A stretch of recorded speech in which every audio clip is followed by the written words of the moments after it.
Boa noite, pessoal.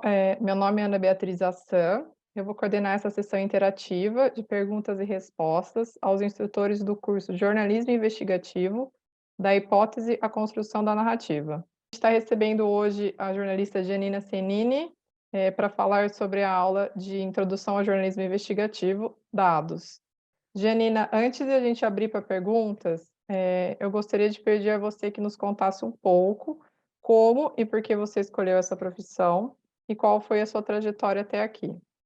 Eu nunca quis ser uma jornalista, eu queria sempre ser uma jornalista investigativa, porque é mais divertido, sim, e a ideia é muito potente, não é? Essa ideia de ter a oportunidade de contribuir para tentar organizar, digamos assim, o caos da sociedade. E eu aprendi a ler muito cedo, quando eu era muito nova. Comecei sempre querendo ser uma jornalista, assim, investigativa. Trabalhei em a, a SIJ, trabalhando na Offshore Leaks Platform, também na Costa Rica, na La Nación, e muitas outras organizações de jornalismo. Já há 25 anos, agora estou trabalhando na Universidade da Colômbia, jornalismo, dados, jornalismo investigativo e o que mais? Bem, nós fundamos o Latin America Center for Investigative Journalism, fundado há alguns anos, e é mais ou menos esse o resumo da minha trajetória até aqui. Obrigada, Janina. Agora eu queria, então, abrir para as perguntas dos alunos, do Eduardo Laviano, do O Liberal. Ele pergunta: qual o principal desafio para a cobertura do jornalismo de dados relacionados à investigação de empresas e corporações, já que elas não têm as mesmas obrigações relacionadas à transparência que os governos e empresas públicas? Você tem dicas? Como você percebe a regulação acerca do tema na América Latina? Obrigada, muito obrigada pela pergunta tão importante. Bem, a investigar empresas é que nós fazemos como repórteres investigativos todos os dias da nossa vida. Tudo de ruim no mundo está ali em alguma empresa, em algum paraíso fiscal, nessa jurisdição. Então, existem coisas a serem investigadas aí. Existem muitas, muitas formas de obtermos informações sobre empresas, obviamente. Se forem empresas públicas, elas precisam oferecer, submeter relatórios no Brasil, nos Estados Unidos, em qualquer lugar, e as empresas públicas significam que elas têm que emitir ações, elas têm ações em bolsa, e isso elas devem fazer publicamente. Mas em empresas regulares, cada vez mais empresas que tentam encobrir, não é, seus negócios em paraísos fiscais, por exemplo, nós coletamos informações sobre coisas como obter informações tais como número de telefone, domínios, não é? Endereços de e-mail, tudo isso, porque aí a gente pode fazer uma busca reversa, encontrar conexões entre empresas ou entidades. É algo que poderia ser visto como trivial até, informações de contato, mas são muito importantes. E também isso pode ser feito através de agências, porque às vezes eles utilizam mesmo agente ou advogado para registrar essas empresas. E uma última coisa que eu falaria é que, dependendo da natureza da operação dessas empresas, vamos dizer que vocês estejam investigando alguma empresa que esteja sendo indiciada por crimes ambientais no Brasil, dependendo da natureza do que eles fazem, poderiam ser reguladas por algumas agências em particular ou ministérios. No caso do Brasil, elas poderiam ser reguladas pelo Ministério do Meio Ambiente, ou alguma outra agência. Então, por exemplo, empresas que trabalham com transporte, elas são reguladas, em teoria, não é? Pelo Ministério de Transportes, e em termos da qualidade de dados, eu diria que na América Latina temos paraísos fiscais muito fortes, com jurisdições muito robustas no Panamá, no Uruguai, desculpem, no Panamá, no Paraguai, onde as pessoas vão e registram essas empresas por motivos de tributação, porque são paraísos fiscais.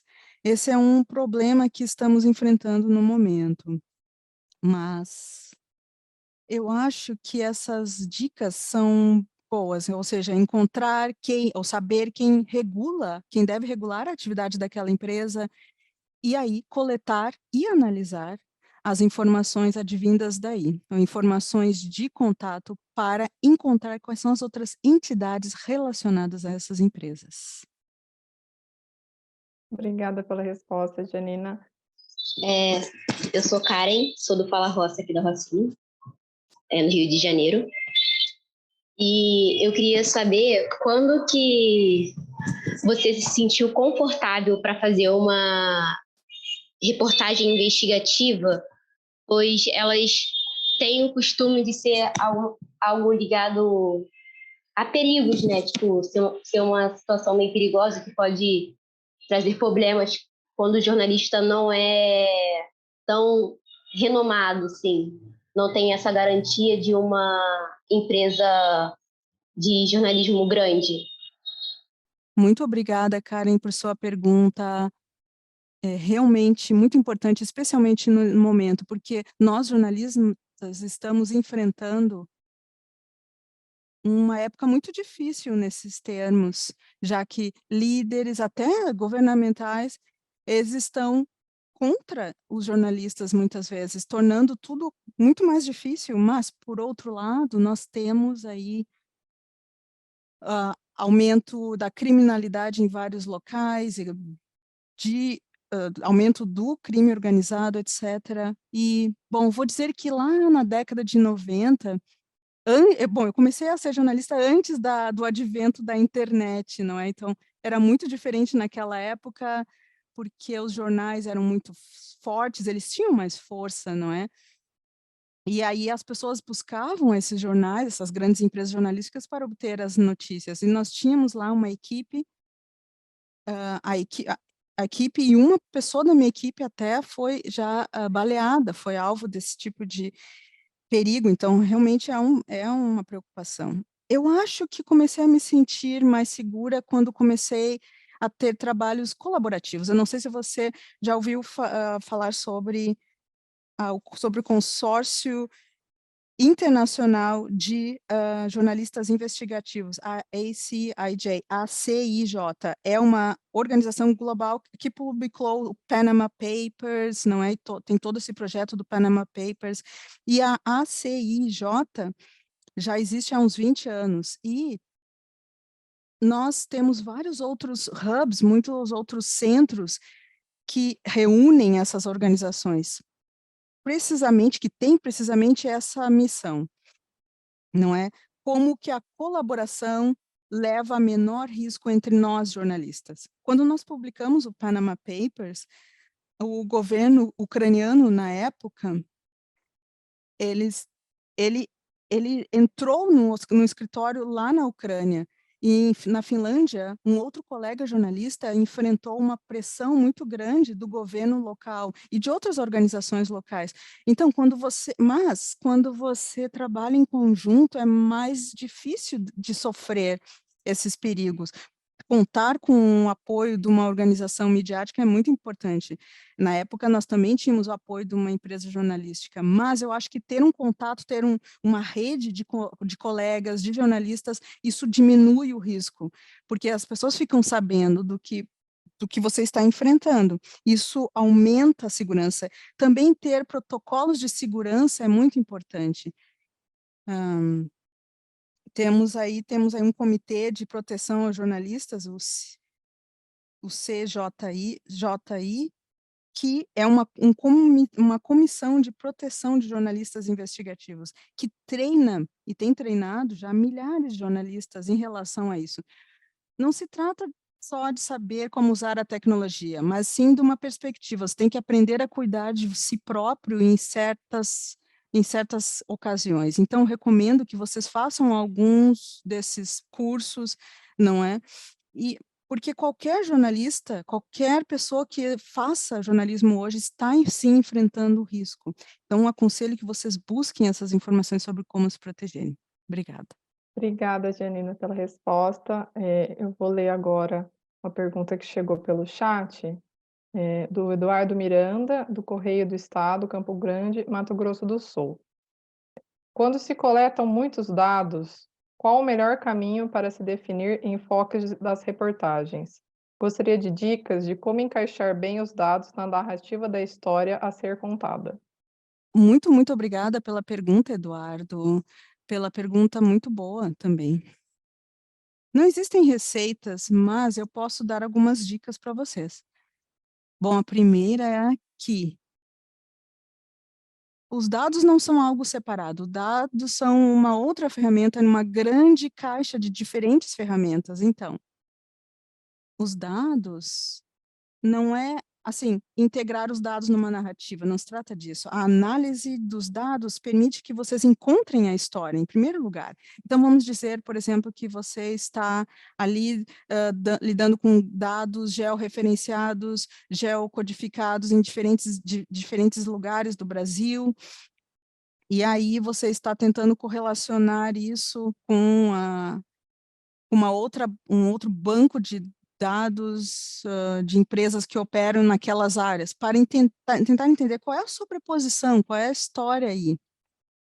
Então, depois de analisar tudo isso, vamos dizer que vocês possam mais facilmente verificar algumas empresas, por exemplo, de tecnologia, que estão relacionadas à sua hipótese. Estou aqui inventando, né, agora aqui, pensando na hora, mas o que eu quero dizer é que os dados são ferramentas para que nós possamos encontrar a história em si.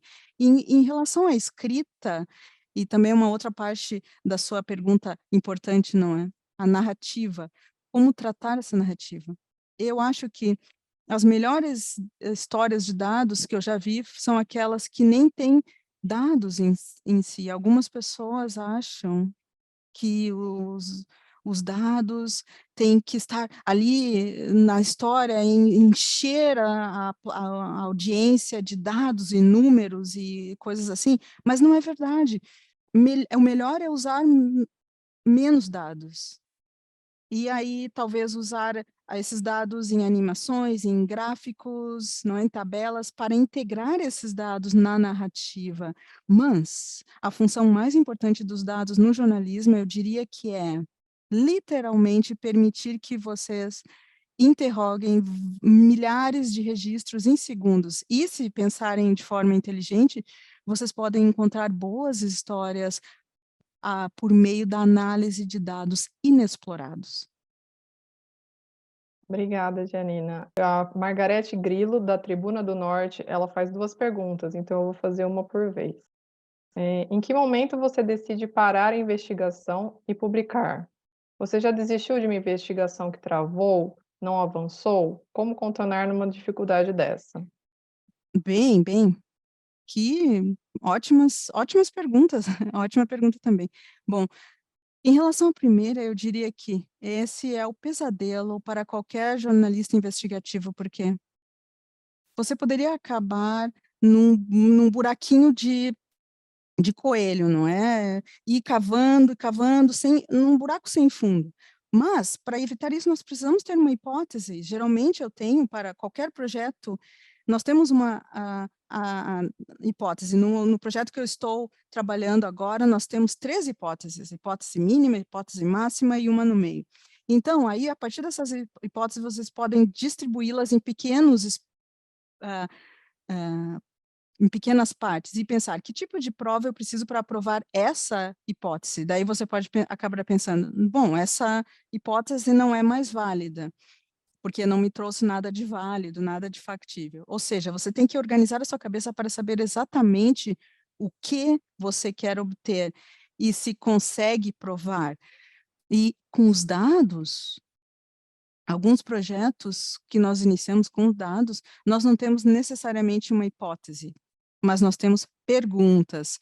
E aí nós interrogamos os dados de uma forma que possa nos levar a potenciais leads, não é? Para provar essas hipóteses. E em minha visão, eu sempre diria que em termos de publicação, eu tento sempre publicar assim que eu conseguir provar a hipótese mínima. Porque, às vezes, nós conseguimos feedback com essa primeira publicação e a gente pode aumentar a nossa hipótese, aumentar a nossa história e fazer uma nova publicação e aí entrar nesse ciclo de mais feedback, mais publicação, porque muitas pessoas esperam aí para publicar uma grande reportagem no final de muita investigação. É claro que isso depende do jornalista, mas eu prefiro fazer como eu disse.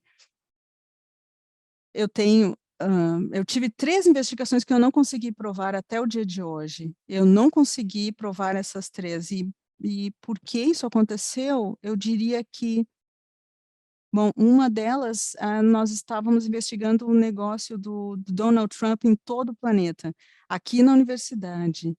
E aí nós descobrimos, até mesmo no Brasil, aliás, parceiros que o Trump tinha no Brasil, em vários outros países. Mas houve uma empresa na qual ele estava envolvido na República Dominicana. Bom, deixa eu encurtar aqui a história. Em resumo, eu vou dizer que a empresa que tinha o desenvolvimento, né, de milhões de dólares. Então, essa empresa, a incorporadora, ela era de propriedade... Sabe aquelas bonecas russas que a gente vai abrindo, tem uma bonequinha menor a cada vez, ou seja, eram múltiplas empresas. Tinha aquela primeira empresa e aí várias empresas, uma atrás da outra. A gente não chegava no fim daquilo. E no total, o esquema inteiro tinha mais de 40 empresas envolvidas. E ali no final, o último proprietário, digamos assim, era uma empresa registrada na qual o proprietário é aquele que tem as ações físicas, digamos assim. E isso é permitido em muito poucas jurisdições, em algumas ilhas, como a Virgin Islands, mas no Panamá, em 2015, eles também permitiam isso, também tinham isso na sua legislação. E aí a gente não conseguiu provar. Essas shell companies, não é, como nós chamamos, são o pesadelo de qualquer jornalista investigativo, porque é difícil. E eu tenho alguns outros exemplos, como eu mencionei, que eu não consegui provar, mas, em geral, algo que pode ser útil para vocês, eu diria que é o seguinte: em primeiro lugar, sejam muito realistas ao escreverem as suas hipóteses. Com seriedade, utilizem a sua imaginação. Podem pensar assim, bom, estou pensando que os médicos em Manaus receberam dinheiro das empresas farmacêuticas para prescrever tal e tal medicações. Essa é uma hipótese, não é? E aí, comece a imaginar o que nós precisamos provar. Nós podemos pensar sobre o nível de evidência. Talvez você pudesse pensar num cheque. Bom, o pessoal nem usa mais cheque, né? Mas como provar isso? Bom, aí um comprovante de pagamento seria ideal. Mas a gente pode também pensar nas receitas, nos receituários médicos, ou também podemos pensar nas agências que supervisionam essas indicações dos médicos, esses receituários. Vocês começam a pensar se é possível comprovar isso, porque é muito frustrante quando, especialmente os jornalistas que estão começando, eles querem, às vezes, salvar os golfinhos e tudo. Eles têm muito essa ideia, essas grandes expectativas, isso é maravilhoso, é lindo.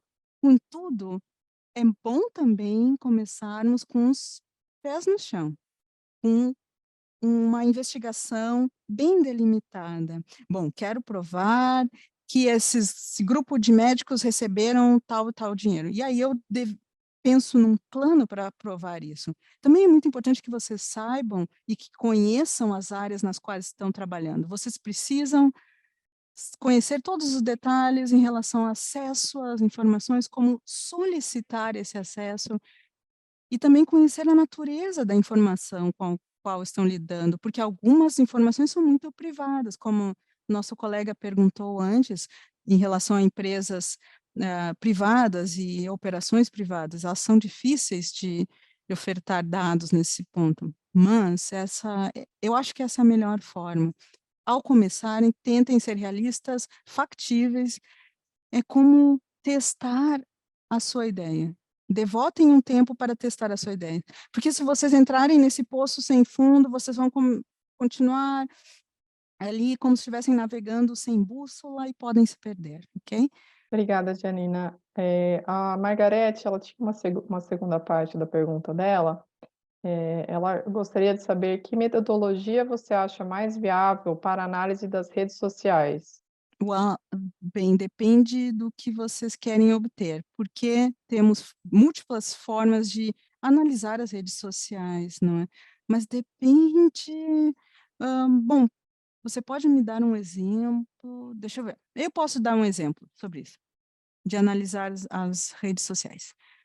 Por exemplo, se vocês estiverem investigando a desinformação, algo importante, não é?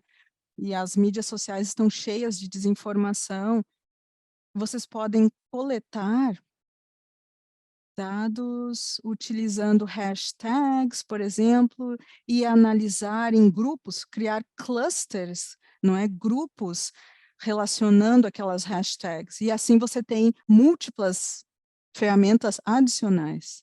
Eu tenho uma outra ferramenta, uma outra metodologia que é muito interessante, porque as ferramentas de marketing são maravilhosas, que temos tanto dinheiro, não é, colocado no marketing hoje em dia, e eles têm várias ferramentas. Eu estou utilizando o período de trial, né, o período de teste de algumas dessas. Mention, Ground 22, são ferramentas de marketing que não são criadas para os jornalistas, mas vocês podem ali utilizá-las, porque o pessoal do marketing utiliza essas ferramentas para verificar as marcas, e ela também tem sistema de tradução para vários idiomas. Então, essas ferramentas de marketing são muito interessantes porque elas fazem trabalho para vocês. Se vocês tiverem o acesso a essas ferramentas, vocês podem ter acesso a bibliotecas de dados. Isso depende do seu objetivo. A boa notícia é que existe muita ferramenta por aí disponível. Obrigada, Janina. Agora eu vou ler outra pergunta, que é da Catarina Moraes, do Jornal do Comércio. Ela pergunta: já aconteceu de você precisar fazer uma investigação por um prazo ou demanda de trabalho, mas não ter nenhuma história ou dado em mente? O que você fez, nesse caso, para encontrar uma hipótese? Bem, essa é difícil. Uma das coisas, durante os 20 anos nos quais eu trabalhei como jornalista investigativa num jornal, é que eu nunca permiti que eles, que os meus editores, não é, nos colocassem numa posição que nós precisássemos produzir um X número de reportagens, de coisas. Então, o que eu fazia? Eu tentava fazer o oposto, né, do final para o início. E esse é um bom conselho para qualquer pessoa.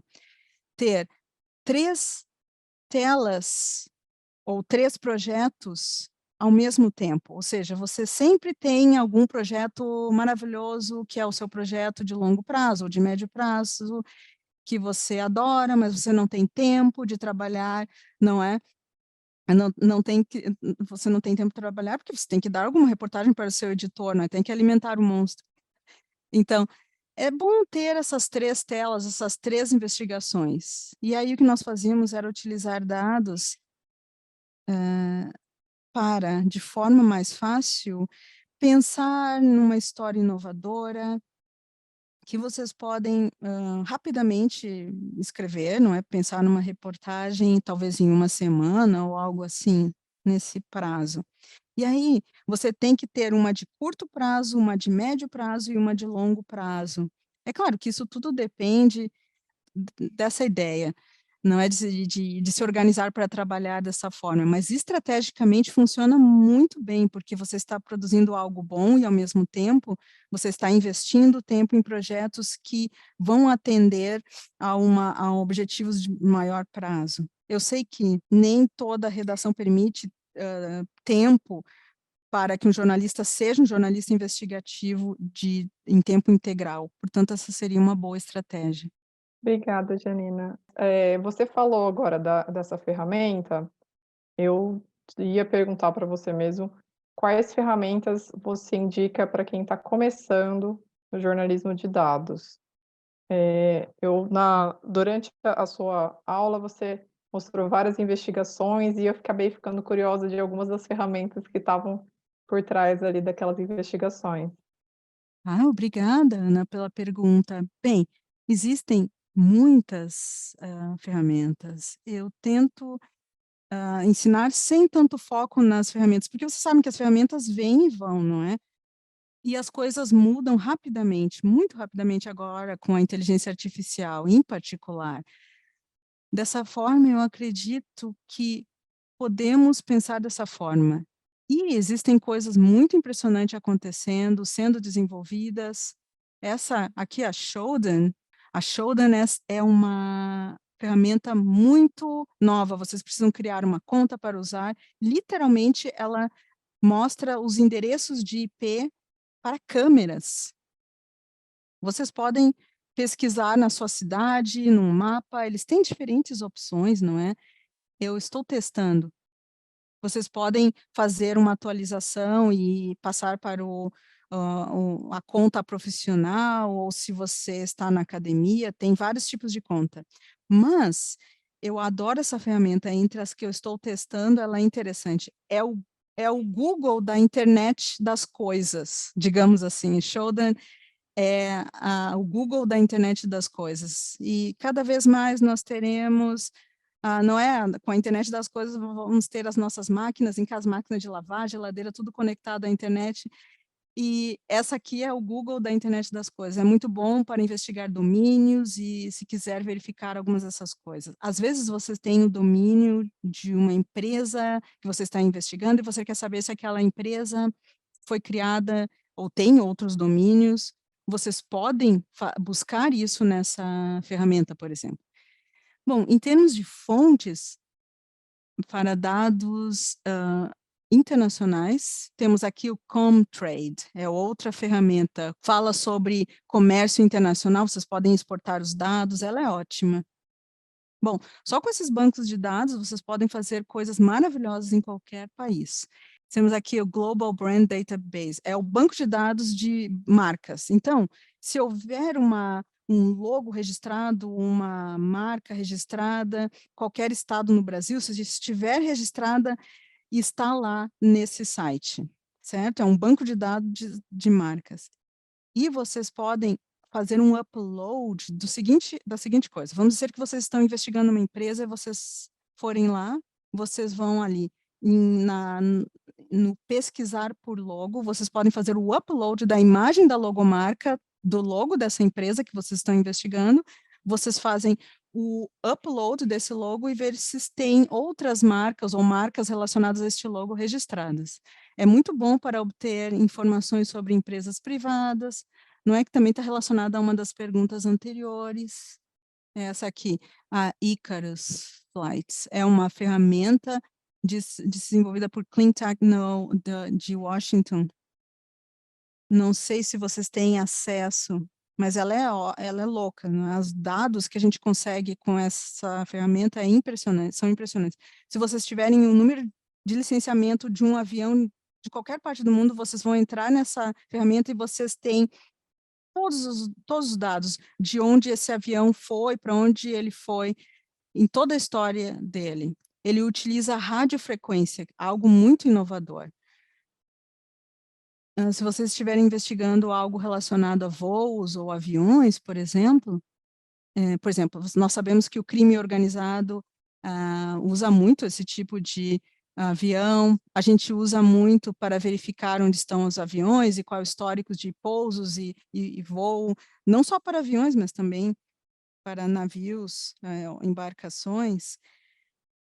Mas, se vocês não tiverem acesso ao Icarus, porque eu não conheço todas as políticas de uso, então, eu conheci o pessoal que testou esse aplicativo da Icarus e aí obtive acesso. É maravilhoso, mas não sei se está tão disponível. E temos aqui o Marine Traffic para verificar transporte marítimo.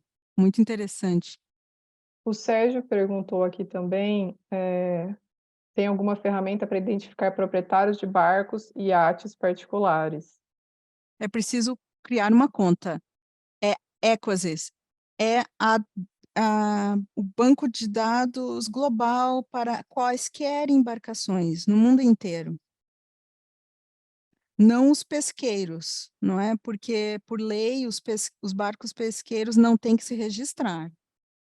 Mas, se vocês criarem uma conta na Equasys, vocês podem encontrar o proprietário anterior, não é? Onde a embarcação estava registrada, ou já esteve registrada, e muitas outras informações.